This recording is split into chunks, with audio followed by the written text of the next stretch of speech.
कशाला दारू पिली एवढी, कशाला तुम्ही गेल्यावरती. शाळा करून मोठं होऊन काय बनायचं? पोलीस. तुला माहिती तू किती ग्रेट आहेस? अरे ठीक आहे, कोई बात नाही.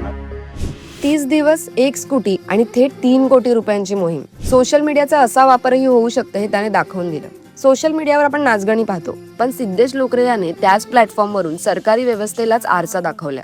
कधी रस्त्यावर डान्स करणारा, कधी मोटिवेशनल स्पीकर. पण एक दिवशी तो भेटला बूट शिवणाऱ्या गरीब मुलाला. डोळ्यात शिक्षणाची भूक, पण हातात काहीच नाही. तेव्हाच ठरलं, फक्त एंटरटेनमेंट पुरेसं नाहीये. एका स्कूटीवरून 30 दिवसात 30 शाळा आणि लोकांच्या विश्वासातून 3 कोटी 6 लाख रुपये जमा. कारण वास्तव धक्कादायक आहे. महाराष्ट्रात 22,000पेक्षा जास्त शाळा आज छत, बाग आणि सुविधांशिवाय आहेत. सिद्धेश फक्त प्रश्न विचारत नाही, तो खऱ्या शिक्षकांचं काम जगाला दाखवतोय. तुम्हाला सिद्धेश बद्दल काय वाटतं आम्हाला कमेंट सेक्शन मध्ये नक्की सांगा. तुम्हाला जर हा व्हिडिओ आवडला असेल तर या व्हिडिओला लाईक करा, शेअर करा आणि महामनी सोशलला फॉलो करायला विसरू नका.